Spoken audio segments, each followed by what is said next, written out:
যামিনী অত্যন্ত মনোযোগ দিয়ে তৈরি করে নিজেকে তার বাবু মশাইয়ের জন্য। অতঃপর মাথা ওড়নায় ঢেকে সে দাসীদের সাথে অগ্রসর হয় মেহমাদ শাহের কক্ষের দিকে।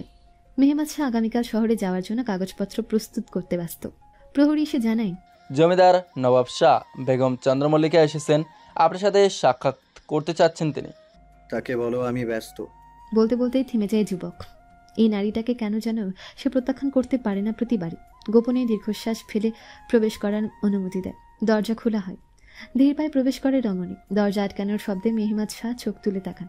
তৎক্ষণাৎ নিজের গায়ের শাল ছেড়ে দেয় যামিনী। মেহমাদ শাহের নিকটে যেয়ে নত জানু হয়ে তার হাত দুটো ধরে আবেগপ্রবণ চাহনি নিক্ষেপ করে। আগামীকাল আমার নিকট থেকে আবার মাইল মাইল দূরে চলে যাবেন আপনি। বিরহ নামক অসহ্যকর যন্ত্রণা আবারও ভোগ করতে হবে আমাকে। এই যন্ত্রণায় ডোবার পূর্বে সান্ত্বনা স্বরূপও কি আপনার ছোঁয়ায় চুম্বন রসে সিক্ত হতে পারি না আমি। মেহমাদ উপেক্ষা করতে পারে না। উঠে দাঁড়িয়ে কক্ষে জড়িয়ে নেয় নিজের চন্দ্রমল্লিকাকে। তাদের জীবনের আরেকটা রঙিন রাত্রির রচনা হয়। মেহমাদ শাহ চলে গিয়েছে সবার থেকে বিদায় জানিয়ে। কক্ষে এসে মুখে আঁচল চেপে কাঁদছে যামিনী। দিলরুবা তাকে শান্ত করার উদ্দেশ্যে প্রচেষ্টারত। আপনি এভাবে ভেঙে পড়বেন না বেগম, এখনো অনেকটা পথ পাড়ি দেওয়া বাকি, অনেকটা যুদ্ধ করা বাকি।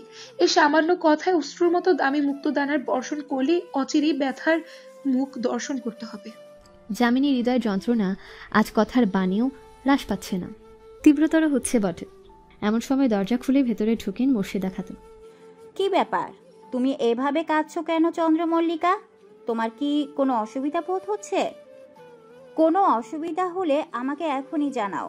আমার পুত্র বিশেষভাবে তোমাকে আমার নিকট গচ্ছিত রেখে গিয়েছে। আমি তাকে অভিযোগের সুযোগ দিতে চাই না। তার আতঙ্কিত কণ্ঠে স্তম্ভিত হয়ে ক্রন্দন থামিয়ে দেয় কিশোরী। চোখ বড় বড় করে তাকিয়ে থাকে। দিলরুবা মুখশ্রীর হাসি চাপিয়ে মাথা নত করে শুধায়, এমন কিছু হয়নি মোর্শেদা খাতুন, জমিদার বাবু চলে যাওয়ায় বেগমের কান্না। মেহমাদ শাহের প্রিয় আম্মাজান খিলখিল করে হেসে দেন। এগিয়ে এসে কপলের অশ্রু মুছে ললাটে চুমু খান। কি প্রকার উত্তেজনাকর ভালোবাসা, মাশাল্লাহ। নজর না লাগে কালো হৃদয়ের অধিকারীদের। তবে বেগম, আপনার ভালোবাসার মানুষ একজন জমিদার। সে ঘরে বসে থাকবে কি? সে তো এ প্রান্তে যাবে, ও প্রান্তে যাবে, দেশে শহরে যাবে। তাই বলছি, ক্রন্দন রত্ন এমন বিফরে যেতে দিও না। ক্রন্দন রত্ন?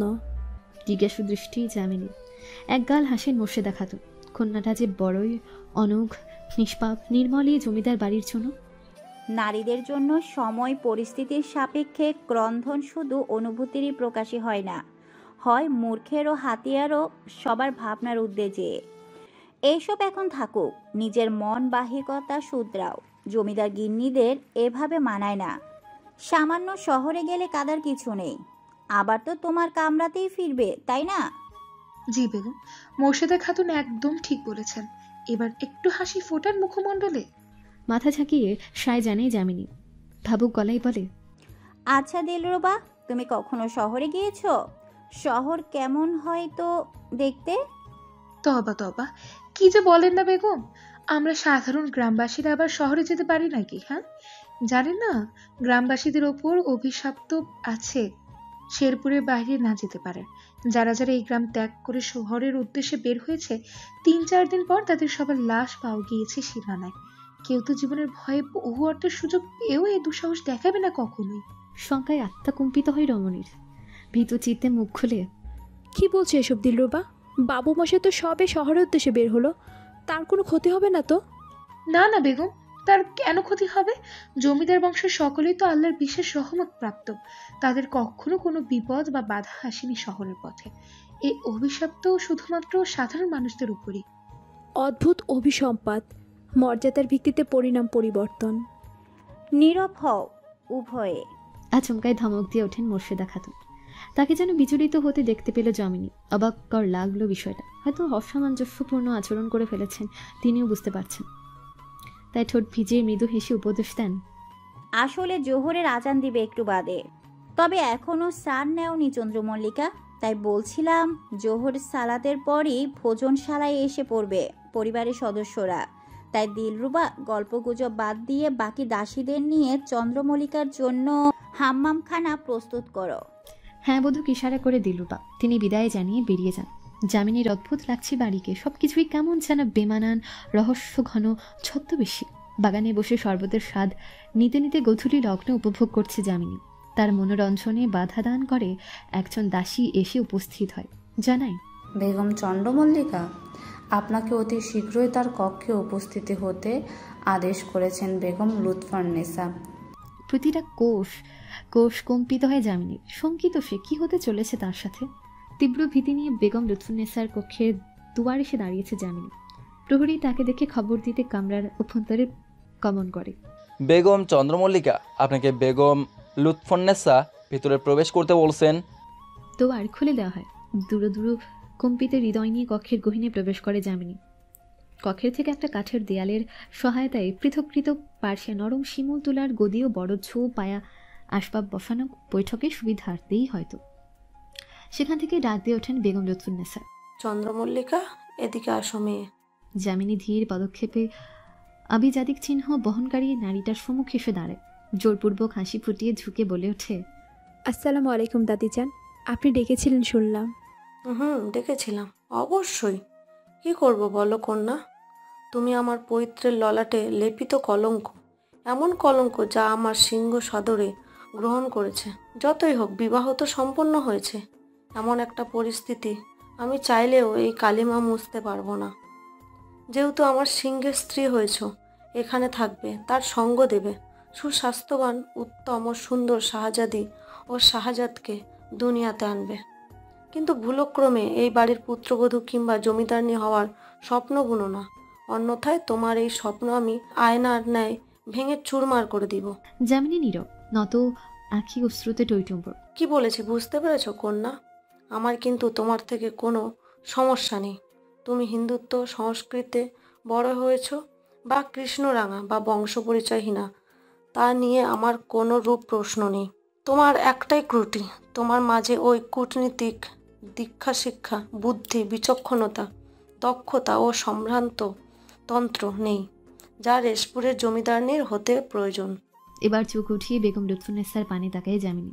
হাঁটু গেড়ে বসে প্রশ্ন করে ওঠে, আমি যদি যোগ্য হয়ে উঠি দাদিজান, তবে কি পাবো না জমিদারনির মর্যাদা? সেটা সময় বলবে। যোগ্যতা অর্জন করা সহজ কথা নয়। এই জমিদারির সাথে অসংখ্য রহস্য মাটি চাপা পড়ে আছে, তাদের রক্ষা করতে হবে। আর রক্ষা করতে হলে জানতে হবে তোমায়, যার জন্য বিশ্বাস অর্জন করা অত্যবশ্যক। এখন যাও, তৈরি হয়ে নাও। আমাদের বংশের নিয়ম, নববিবাহিত বধূ গোটা গ্রামে খেজুরের নতুন চাল আর রাজকীয় বাসন নিজ হাতে বিলিয়ে দেয়। গ্রামবাসীদের মাঝে আয়েশা খাতুন, যে দেখো এসিপি সাহেব হয়তো অপেক্ষারত অন্দরমহলে প্রবেশ পথে, তাকে নিয়ে আসো। তড়িৎ গতিতে বেগম লুৎফুন্নেসার খাস বাদী ও অন্দরমহলের হিসাবরক্ষক আয়েশা খাতুন বেরিয়ে যান। কয়েক মিনিট পেরিয়ে যেতেই আয়েশা খাতুনের আগমনের জানান দেয় প্রহরী। দাসীরা কক্ষ হতে পৃথককৃত এই অংশের যতটুকু অনাবৃত ছিল ততটুকু পাতলা পর্দার দ্বারা আবৃত করে দেওয়া হয়। আসসালামু আলাইকুম বেগম লুৎফুন্নেসা, আল্লাহ আপনাকে সুস্থতা ও দীর্ঘায়ু দান করুক, নবাব বাড়ির মর্যাদা আরও বাড়ুক। তোমাকে কেন ডাকা হয়েছে তা নিশ্চয়ই আমার চিঠির দ্বারাই বুঝতে পেরেছ। অনুষ্ঠানটি সঠিক ও সুষ্ঠুতার সাথে সম্পূর্ণ করার দায়িত্ব। কোনো রূপ অঘটন ঘটলে আমি তোমাকে দায়ী মনে করব এসিপি। বেগম লুৎফুন্নেসা, আপনি কোনো চিন্তা করবেন না, ভরসা করুন আপনার এই বৃত্তের উপর। আপনাকে একদণ্ড সুযোগ দিব না হতাশ হবার। তুমি এখন যেতে পারো। এসপি সাহেব নৈশব্দে বের হয়ে যান। বেগম লুৎফুন্নেসা যামিনীকেও তৈরি হওয়ার তাগিদ দিলে সেও বেরিয়ে যায়। জমকালো কাজের আলখাল্লা পরানো হয় তাকে। নিকাবের আড়ালে ঢেকে যায় তার মুখশ্রী।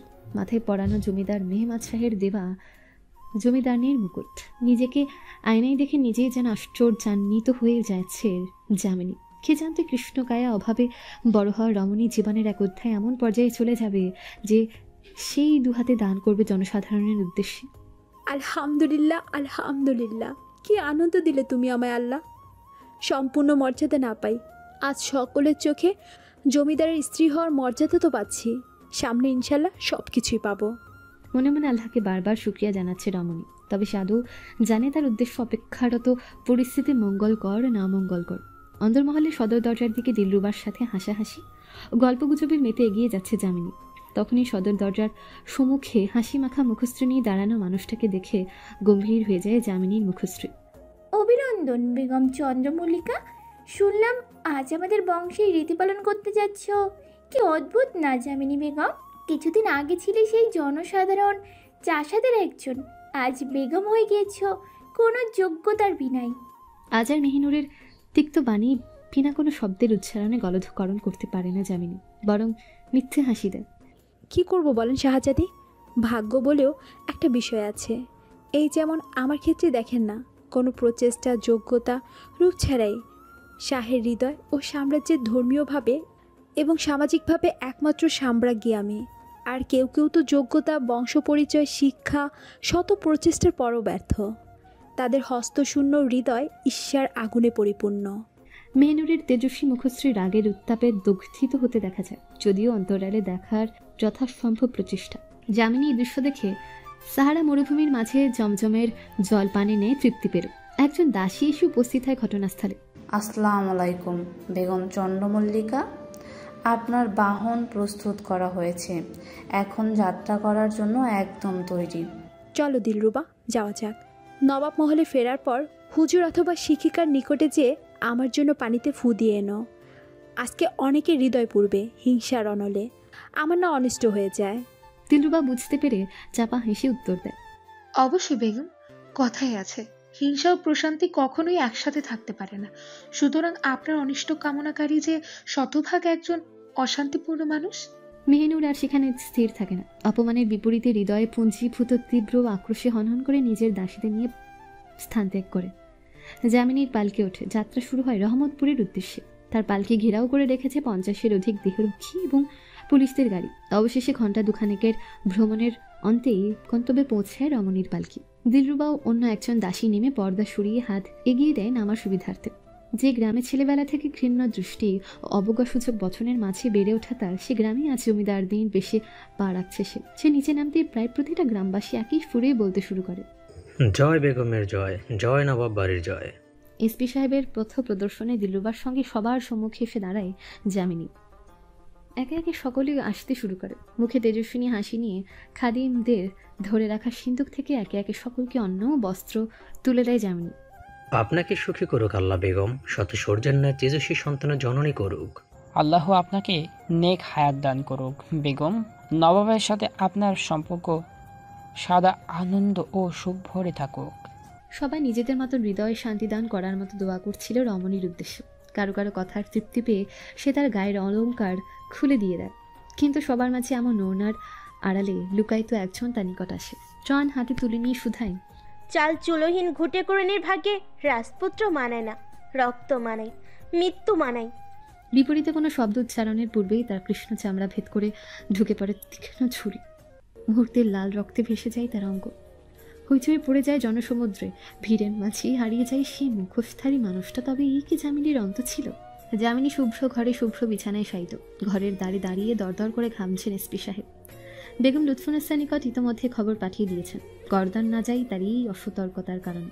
ঘটিয়ে নবাব বাড়ির বিশেষ বৈদ্যশালায় প্রবেশ করেন কালো বস্ত্রে দেহ আবৃত বেগম লুৎফুন্নেসা। তাকে দেখে দিলরুবা ও এসপি সাহেব সহ বৈদ্য এবং তার সহকারীরা ঝুঁকে সালাম জানান। কোনো রকমে উচ্চারণ করে ভেতরে প্রবেশ করেন তিনি। যামিনীর অচেতন পাণ্ডুর মুখখানা দেখে বুক ধক করে ওঠে তার। সেই সাথে বাড়ে দুশ্চিন্তা ও ক্রোধ। মনে মনে ভাবে এবার তার সিংহকে কি জবাব দেবে সে। অবস্থা এখন কেমন বেগম চন্দ্রমল্লিকা? চিন্তা করবেন না বেগম লুৎফুন্নেসা, জমিদার নবাব শাহের বেগম খুব দ্রুতই সুস্থ হয়ে উঠবেন। সৌভাগ্যের বিষয় ছুরিটা বিষ মাখানো ছিল না এবং খুব বেশি ভেদ করে অভ্যন্তরে যেতে পারেনি। আলহামদুলিল্লাহ। আমার সামান্যতম ত্রুটি চাই না আমার শাহের প্রিয় মনোরঞ্জনের চিকিৎসায়। খুব দ্রুতই তার সুস্থতা চাই।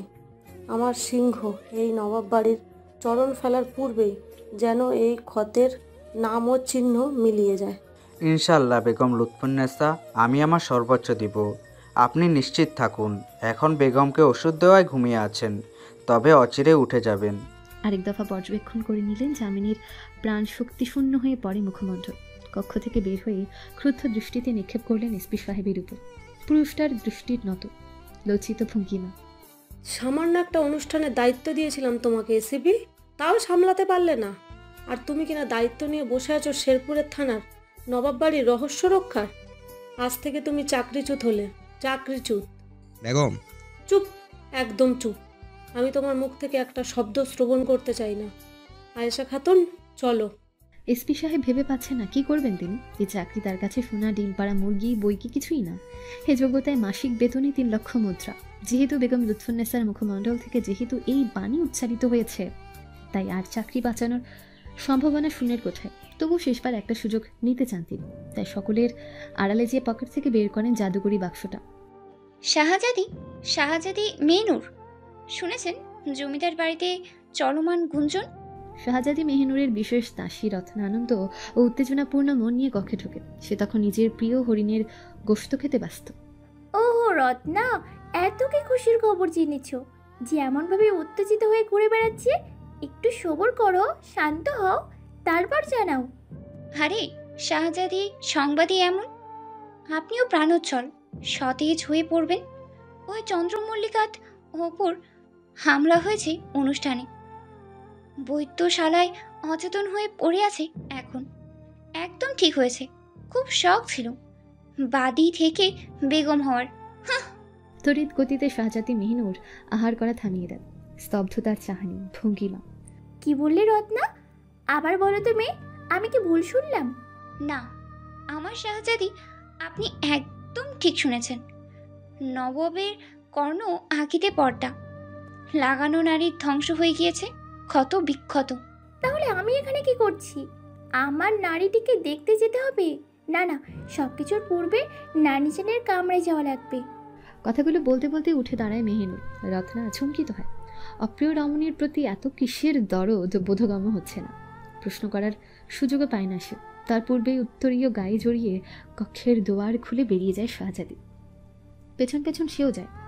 বেগম লুৎফুন্নেসার কক্ষের সদর দরজায় পৌঁছালে সাক্ষাৎ হয় বেগম নূর বাহারের সঙ্গে। সালাম জানায় এসে দুজনেই প্রবেশ করে কক্ষে। বয়োজ্যেষ্ঠ নারীটা চিন্তিত ও দুঃখিত বেশে নরম গদির উপর বসে।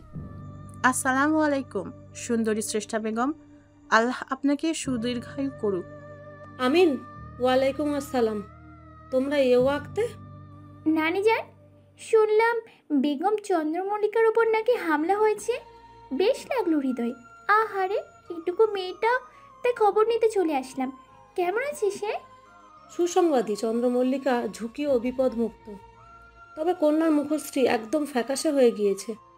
ইস! বেগম নূর বাহারের ললাটে সূক্ষ্ম ভাঁজ, নিজের অমত রাগটুকু অন্তরালে রেখে শুধায়। আমি জান, আপনি ওই অমাবস্যার জামিনীকে নিয়ে এত চিন্তিত হচ্ছেন কেন বুঝতে পারছেন না। ও মরলে মরুক, বাঁচলে বাঁচুক, আমাদের কি? আর মেহনুর, তোমার হৃদয় শিশিরের ন্যায় অমলিন, আমি জ্ঞাত এই সম্পর্কে। তবে মনে রেখো, শত্রুকে দয়া তো দূরে থাকুক, সহানুভূতিও দেখাতে নেই। বেগম লুৎফুন্নেসা নিজের অধর ভেজে ক্ষিপ্ত ভঙ্গিমায় তাকায় পুত্রবধূর পানে। তোমার এত বড় স্পর্ধা, তুমি আমাকে প্রশ্ন করো? এই ক্ষণে তোমার ওই 2 পয়সা পিতার নিকট ফেলে আসার ক্ষমতা রাখি আমি। তা কি ভুলে বসেছ? না না আমি জান, আপনি মনে কষ্ট নেবেন না। আমি দুঃখিত, আমার ভুল হয়েছে। আমি শুধু কৌতূহলী হয়ে। আমার চেয়ে অধিক বুঝতে এসো না, অনেক বেশি আঘাত পাবে। চন্দ্রমল্লিকা আর যাই হোক, তবে আমার সিংহের অতি প্রিয়। তার উপর একটা আঘাত পড়বে, আমাদের উপর 10টা প্রশ্ন মেহমাদের। হার্স পাবে বিশ্বাস। কারণ শুধু মেহমাদ নয়, এই নবাব বাড়ির প্রতিটি মানব জ্ঞাত আমাদের চন্দ্রমল্লিকাকে না মেনে নেওয়ার সম্পর্কে। দুঃখিত আমি জান, আমি প্রকৃতপক্ষে এভাবে বোঝাইনি। মুখ বন্ধ করে বিদায় হও আমার নজরের সামনে থেকে। আমি একা থাকতে চাই। শাহজাদি মেহিনুর ও বেগম নূরবাহার নিয়মানুযায়ী বিদায় জানান। কক্ষ ত্যাগ করতে ফুস করে এক শ্বাস ফেলেন বেগম লুৎফুন্নেসা। বিড়বিড়ান, তোমরা বুঝবে না ওই কন্যার মাঝে কি আছে, বুঝবে না। যামিনীর চোখের সম্মুখে ধীরে ধীরে আলোর উন্মোচন ঘটে। সর্বপ্রথম যে মুখশ্রীটা দেখতে পাই তা হলো দিলরুবা। বেগম, আপনি ঠিক আছেন তো? কিছু লাগবে আপনার? আমি বেঁচে আছি, তবে ফিরতে পেরেছি আমার বাবু মশাইয়ের দুনিয়াতে। হ্যাঁ পেরেছ। আবার সোনামুখী রানী, আবার চন্দ্রমল্লিকা, যার খুশবুতে আমার প্রাণের বাস, সে ফিরে না এসে থাকতে পারে? হুট করে মেহমাদ শাহের কণ্ঠ শুনে বহু কষ্টে আশেপাশে তাকায় সে, কিন্তু কোথাও নেই প্রিয় মানুষটা। তখনই নজর স্থির হয় তার কানের নিকট বিদ্যমান যন্ত্রটার দিকে। বিস্মিত নয়নে তাকিয়ে থাকে শুধু। চামি নিচে নিয়ে যন্ত্রটাকে টেলিফোন যা গোটা শেরপুরে শুধুমাত্র ডাকঘর থানাতেই বিদ্যমান। এই গ্রামের মোটামুটি অবস্থাপনা ঠাকুরমশাই কত চেষ্টা করেও ব্যর্থ হয় টেলিফোন রাখার অনুমতি পেতে। ডাকঘরে কি চড়া খরচই না হয় একটা মাত্র কল করতে, তবে টেলিফোন এখানে কি করে? জিজ্ঞাসু দৃষ্টিতে তাকাতেই জিলরুবা মুচকি হাসির সহিত উত্তর দেয়, জমিদার বাবু বিশেষভাবে আপনার জন্য এই নবাব বাড়ির বৈদ্যশালায় টেলিফোনও তা সংযোগ করার ব্যবস্থা করেছেন। এই বচন শুনে যামিনীর যেমন অন্তরাত্মা শীতল হয়ে পড়ে, তেমনই অতীতের কিছু বিষাক্ত স্মৃতি দ্বারা দংশিতও হয়। সে সবার খুব অপ্রিয় থাকলেও নানুর অত্যন্ত আদুরে ছিল, মামাতো বোনদের তুলনায় অধিক বটে। তখন কিশোরী বড়জোর 4-5 বছরের হবে। নানু কাজের খোঁজে রহমতপুর গ্রাম ত্যাগ করে গেলেন শেরপুরের আরেক গ্রাম পিরোজপুরে। একদিন পার হয়, দুদিন পার হয়, তার সে কি অস্থিরতা! মামা মামির নিকট নানুর খবর জানতে চাইলে পাত্তা পায় না। অবশেষে পাশের বাড়ির শুভ্রা কাকিমা জানান পাশের গ্রামে আছে নানু। কারো মুখ থেকে তখন জ্ঞাত হয় ডাকঘরের এই জাদুকরি যন্ত্রটার বিষয়। অনেক কষ্টে 4 আনা জোগাড় করে ডাকঘরের কাকুর নিকট যায়। এই অল্প পয়সার দরুন টেলিফোনের ব্যবহার তো করতে পারিনি, বরং তাচ্ছিল্য করে ঘাড় ধাক্কা দিয়ে তাড়িয়ে দিয়েছিল বটে। কি হলো চন্দ্রমল্লিকা, কথা বলছো না কেন? খারাপ লাগছে? চন্দ্রমল্লিকা, চন্দ্রমল্লিকা। ঘোর ভঙ্গ হয় যামিনী। মেহমাদ শাহ একাধারে ডেকেই যাচ্ছে তাকে, চোখের কোণে পুঞ্জীভূত অশ্রুটা মুছে নেয়। আমার মন্দ থাকাতে বুঝি আপনারও কিছু যায় আসে বাবুমশাই? এত সম্ভব? আমি হলাম কিনা সামান্য এক মনোরঞ্জনকারী, স্ত্রীর তকমা লাগানো মাত্র। রমণীর মনে হলো মেহমাদ শাহ টেলিফোনের ওপারেই যেন হাসল। সে পরিচিত নিস্তব্ধ স্নিগ্ধ হাসি এঁটে গেল তার মুখশ্রীতে। আপনি হাসছেন? আপনার বেদনা, দুঃখ, আক্ষেপ আপনাকে আনন্দ দেয় বুঝি? আমার প্রিয় বাচ্চা হরিণীদের অভিমানী কণ্ঠ এতটাই হৃদয় শীতল কারক যে হাসি ফুটে ওঠে। তুমি আমার স্ত্রী, শুধু স্ত্রী না চন্দ্রমল্লিকা, আমার জমিদার নিয় বেগম। তুমি আমার প্রিয় সেই ফুলটি যার সুবাসে আমার প্রাণের বাস, আমার বাস।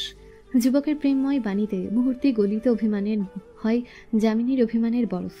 মেঘের আড়াল থেকে চাঁদ যেভাবে একটু একটু করে স্ফুরিত হয়, তেমনভাবে দীপ্তিময় হতে শুরু করে তার মুখশ্রী। ভালোবাসি বাবুমশাই, অনেক ভালোবাসি। তাড়াতাড়ি এসে পড়ুন না আমার নিকটে। আগলে রাখবো বাবুমশাই আপনাকে আমার বক্ষে, আমার অনুরাগে। অতি শীঘ্রই ফিরব চন্দ্রমল্লিকা, নিজের যত্ন নিও। আমি তোমার চেহারায় চিনির একটি দানা পরিমাণও মলিনতা দেখতে চাই না। কথা শেষ হয় তাদের। কল কেটে দিয়ে বুকে জড়িয়ে রাখা টেলিফোনের কথা শোনার বলার অংশ তথা হ্যান্ডসেটটা। শাহজাদি মেহিনুর আয়নার সম্মুখে বসে নিজের গোছালো সোনালি আভাযুক্ত কালো কেশ আরও সুন্দরভাবে গুছিয়ে নিচ্ছে। তার খাস বাদী রত্না আর চোখে বিষয়টা পর্যবেক্ষণ করছে। কিছু বলবে রত্না? হুট করে তার দিকে মুখ ঘোরায় মেহিনুর। রমণীর আচমকা বাণীতে চমকিত হয় রত্না। যত দ্রুত সম্ভব নজর ঝুঁকিয়ে ফেলে। ইতস্ততভাবে শুধাই, আসলে শাহজাদি, আপনার বেগম চন্দ্রমল্লিকাকে নিয়ে চিন্তিত হওয়ার অর্থ বুঝলাম না। তিনি তো আপনার প্রতিপক্ষ, শত্রু। কেদারা থেকে উঠে দাঁড়ায় শাহজাদি। আভিজাত্যের ভঙ্গিমায় এগিয়ে আসে রত্নার দিকে। শান্ত কুটিল চাহনি তার।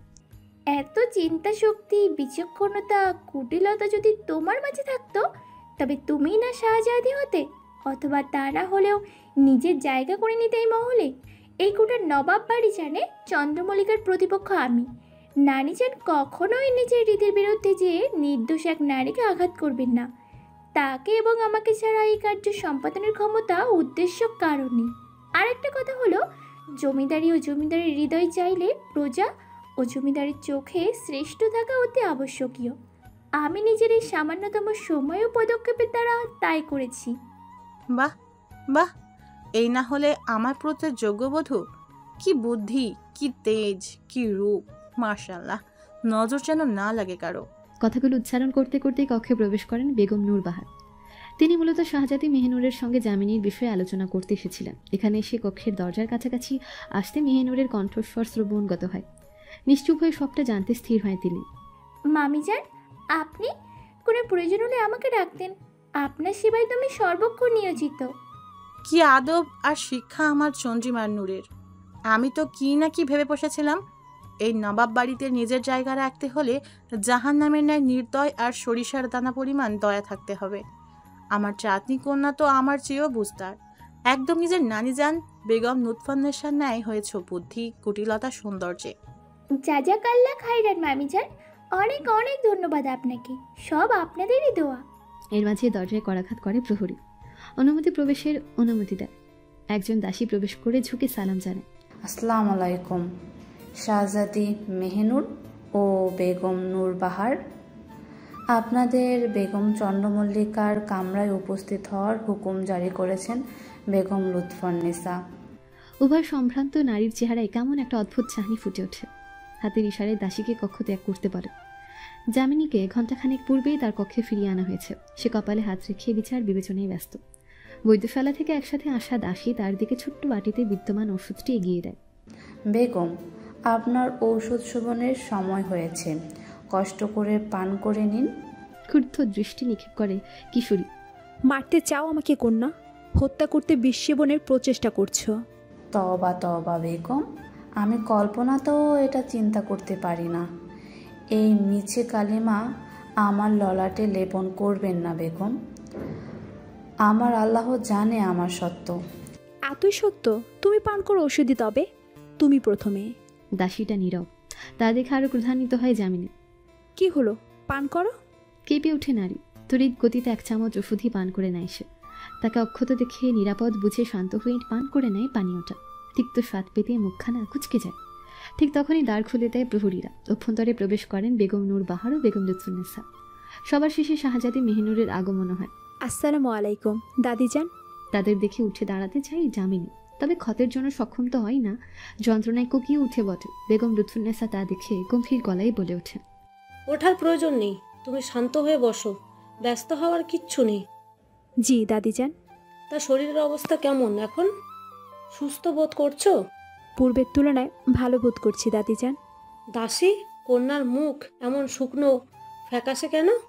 ফল ফলাদি শাকসবজি কি পেটে দিচ্ছ না? আমার শাহের মলিন বস্ত্র সব কিছুই অপছন্দ। খেয়াল রেখো চন্দ্রমল্লিকা। প্রয়োজন পড়লে বৈদ্যকে খবর দিও। আমি দ্রুত সুস্থ চাই। যথাসাধ্য চেষ্টা করব বেগম লুৎফুন্নেসা, আপনি চিন্তা করবেন না। বেগম নূরবাহার হুট করেই শুধান, আপনার সাথে আমার কিছু কথা ছিল আমি জান। যেহেতু এখানে সকলেই উপস্থিত তাই এখানেই বলছি। মেহনুর মামুনি বিবাহযোগ্য হয়ে গিয়েছে। অনেকদিন নিজের বাড়ি থেকেও পড়ালেখা থেকে দূরে বিবাহের উদ্দেশ্যে। আমি চাচ্ছিলাম 2 দিন বাদে আমার সিংহ বাড়ি ফিরলে তাদের আংটি পরানোর ক্রিয়া বা কাবিনটা করিয়ে রাখতে। আনুষ্ঠানিকতা পরে করা যাবে। পৈশাচিক হাসি মাখা মুখে আর চোখে তাকান যামিনীর বাণী। মেহনুরের মুখশ্রীতে চাপা হাসি। শয্যায় বসে থাকা কিশোরী স্তম্ভিত, আহত, কিংকর্তব্য বিমূঢ়। এত কম সময়ে কি করে সে তার বাবু মশাইয়ের বিয়ে রোধ করার ব্যবস্থা করবে? বেগম নূর বাহারের কথায় ভ্রু কুচকে যায় দাদিজানের। কিছুক্ষণ বিরতি নিয়ে মুখ খুললেন তিনি। এসব বিষয়ে পরে আলাপন করা যাবে। কথা মন্দ নয়, তবে দিনে দিনে বুদ্ধি লোপ পাচ্ছে তোমার। কোথায় কি বলতে হয় ভুলে যাচ্ছ। মৃদু অপমানেই মাথা নত করে ফেলেন মেহমাদ শাহের মা।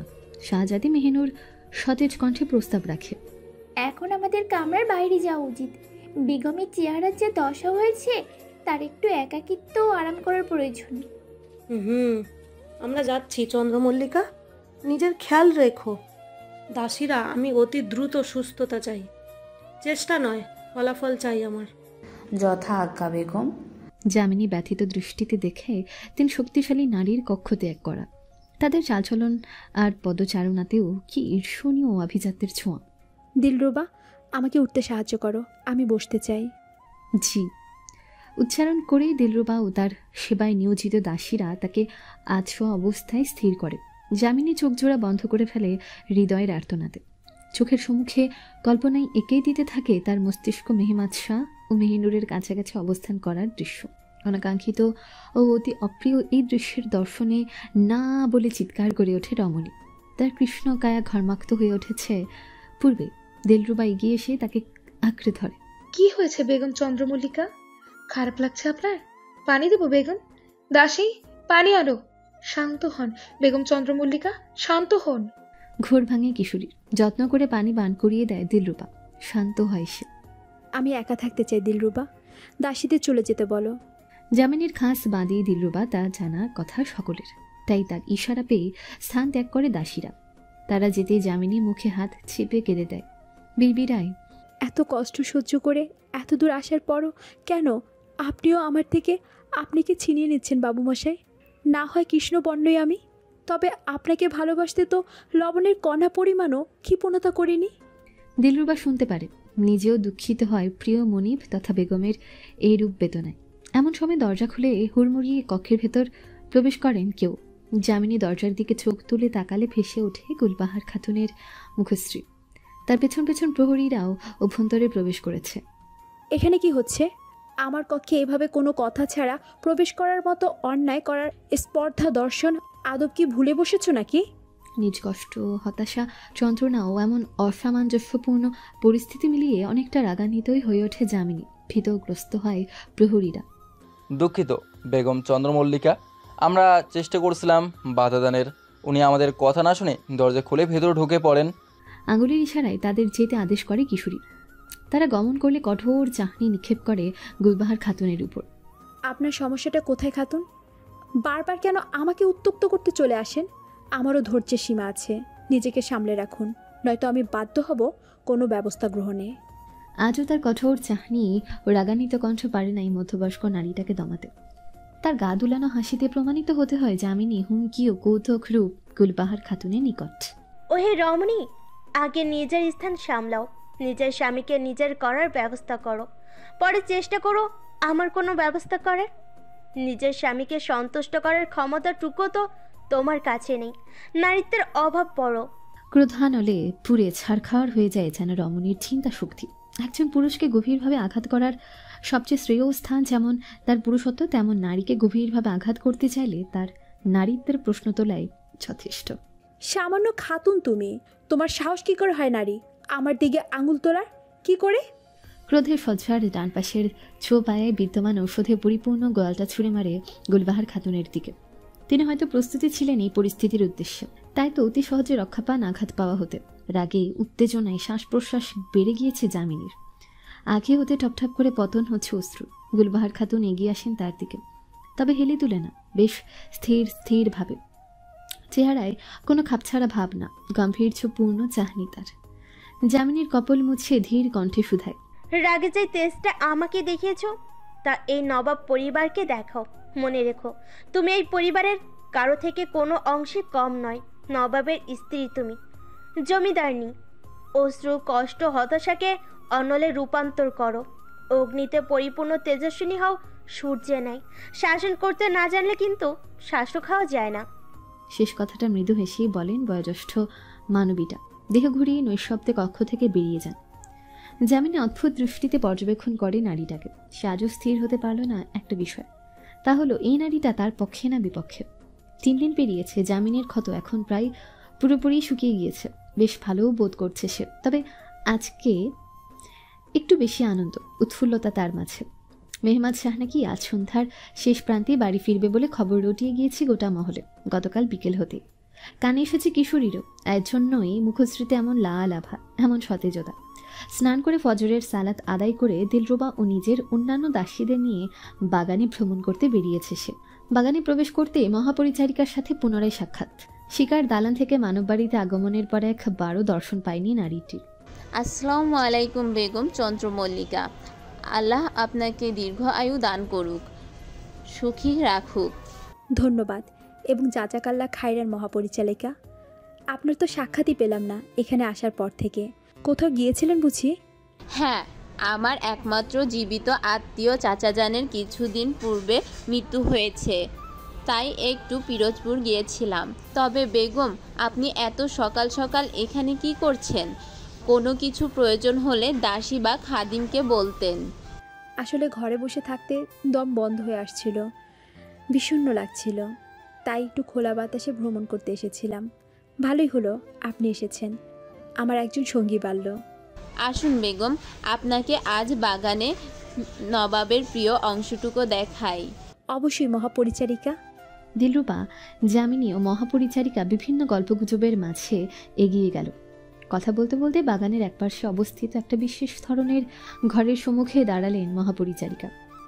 ঘরটার কোনো দেওয়াল নেই, বরং 4টা পিলারের উপরে রঙিন টিনের ছাদও নিচে পাকা মেছে। এই জায়গাটি আমাদের শাহের সবচেয়ে পছন্দনীয় স্থান। এখানে প্রায়শই বসে কোরআন তেলাওয়াত এবং গজল গান গাইতেন। এখন অবশ্য তেমন গান না, এই যে এর চারপাশে ফুল সজ্জিত গাছগুলো দেখছেন, তাও শাহের পাক হস্তে লাগানো। মাশাল্লাহ, কিন্তু শুধু দুপথের ফুল গাছেই কেন সজ্জিত মহাপরিচালিকা? তাও আবার চন্দ্রমল্লিকা বেশি। আসলে নবাবের অতি প্রিয় ফুল হলো চন্দ্রমল্লিকা। চন্দ্রপ্রভাও অনেক পছন্দ। হৃদয়ে যেন হাজারটা মৌমাছি একসাথে আক্রমণ করছে এমন অনুভূতি হয় যামিনীর। মনে মনে ভাবে, এই জন্যই বুঝি মেহেনুরকে চন্দ্রপ্রভা বলে ডাকেন বাবুমশাই? মেহেনুর কি পছন্দ তার? বিতৃষ্ণা নিয়ে সে বলে ওঠে, দুঃখিত মহাপরিচারিকা, আমাকে যেতে হবে, খুব জরুরি কাজ মনে পড়ে গিয়েছে। বিদায় জানাই মহাপরিচারিকা। রমণী একরাশ বিতৃষ্ণা নিয়ে এগিয়ে যায় নিজের কক্ষের দিকে। মেহমাদ শাহ নবাব বাড়িতে এসেছেন খবর জানিয়ে দেওয়া হয় প্রতিটি সদস্যকে, বাদ যায় না যামিনীও। নিয়মাফিক সকলেই তাকে স্বাগতম করতে অন্দরমহলের প্রবেশ দ্বারের নিকটবর্তী বৈঠক ঘরে উপস্থিত হন। সবার হৃদয়ে যেন উৎসব লেগে গিয়েছে। মেহমাদ শাহ প্রথমেই বেগম লুৎফুন্নেসার কাছে যেয়ে জড়িয়ে ধরে তাকে। মাশাআল্লাহ, আমার সিংহ, শহর থেকে আরো সুদর্শন হয়ে এসেছো। ধন্যবাদ দাদিজান, তবে আম্মিজান কোথায়? তখনই উপস্থিত হন মোর্শেদা খাতুন। এই যে আমার প্রিয় শাহ, কেমন আছো তুমি? আলহামদুলিল্লাহ আম্মিজান, তোমাকে দেখেছি না আম্মিজান, আরও সতেজ হয়ে গেছি। যামিনী খেয়াল করলো বেগম নূরবাহারের চেহারাটা যেন ঈর্ষায় দগ্ধিত হলো।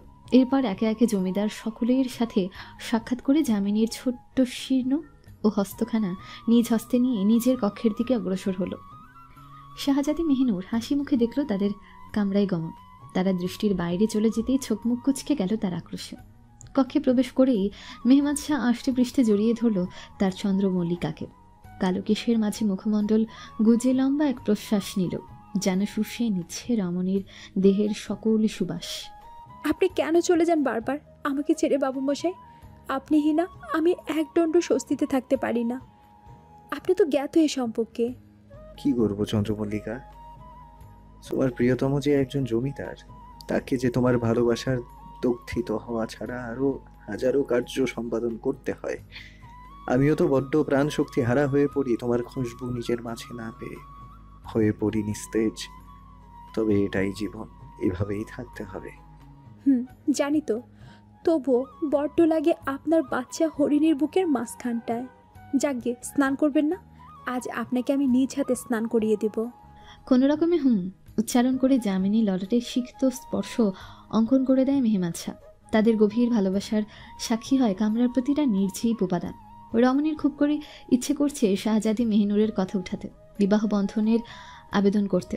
এই সুন্দর ও শান্তিময় মুহূর্তটি স্নান করার ভীতিতে নিশ্চুপ থাকে সে। এভাবেই হয়তো বহু ক্ষেত্রে একজন নারী নীরব রয়ে যায় মস্তিষ্কের বিরোধিতা করে।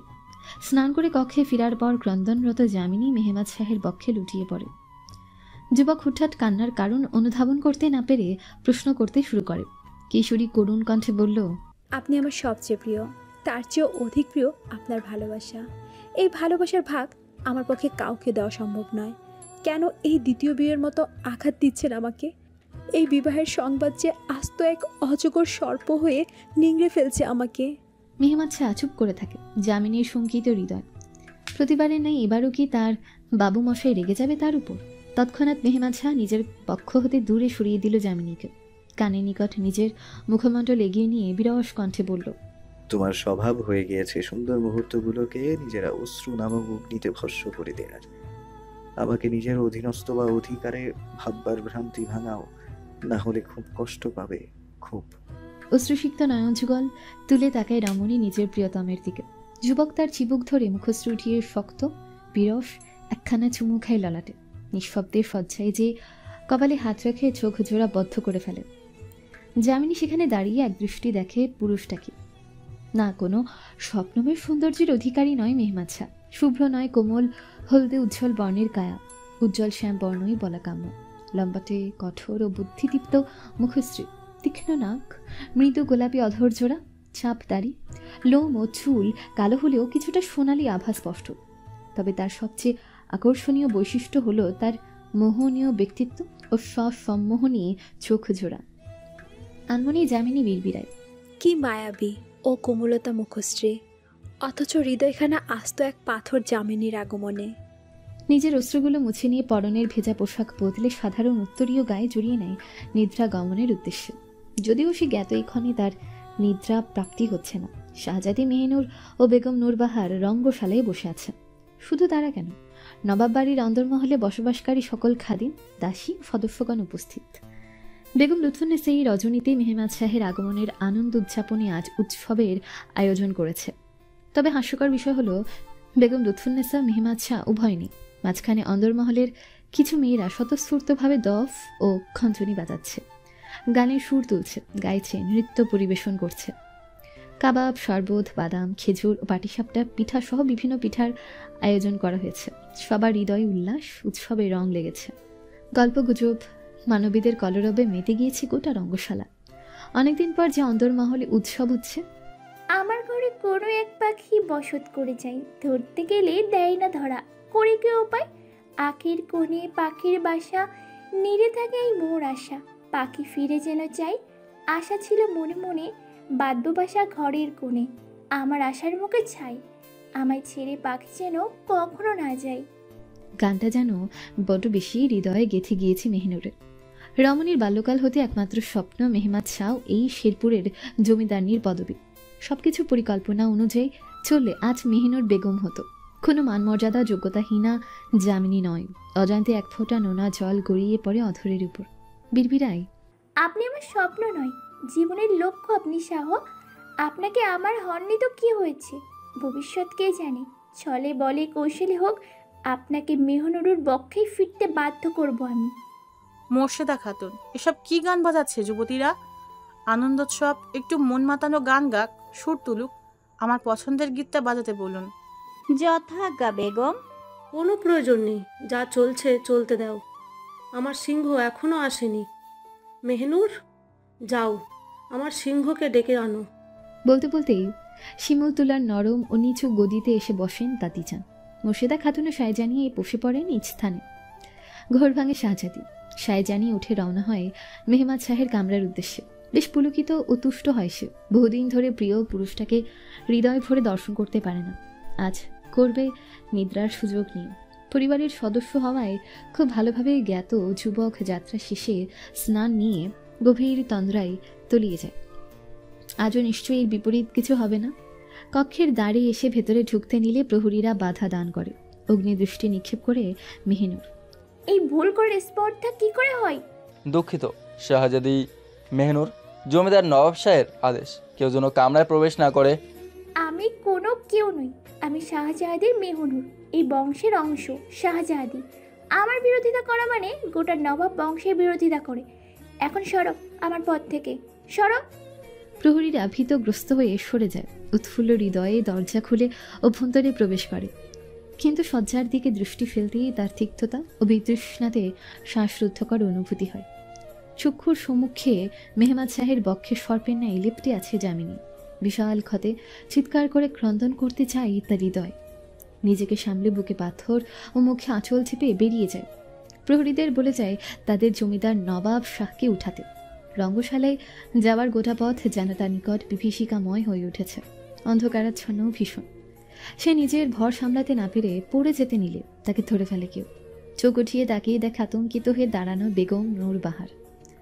জড়িয়ে ধরে ফুপিয়ে ফুপিয়ে কেঁদে দেয় সে। কি হয়েছে আমার চাঁদের আলোর, কাঁদছো কেন? মামি যান, আমি আর সহ্য করতে পারছি না এই যন্ত্রণা। আমি মরে যাব মামি যান। আমার ধৈর্য ফুরিয়ে যাচ্ছে ওই নারীকে শাহের নিকট দেখতে দেখতে। বেগম নূরবাহার বুঝতে পারে কি ঘটেছে।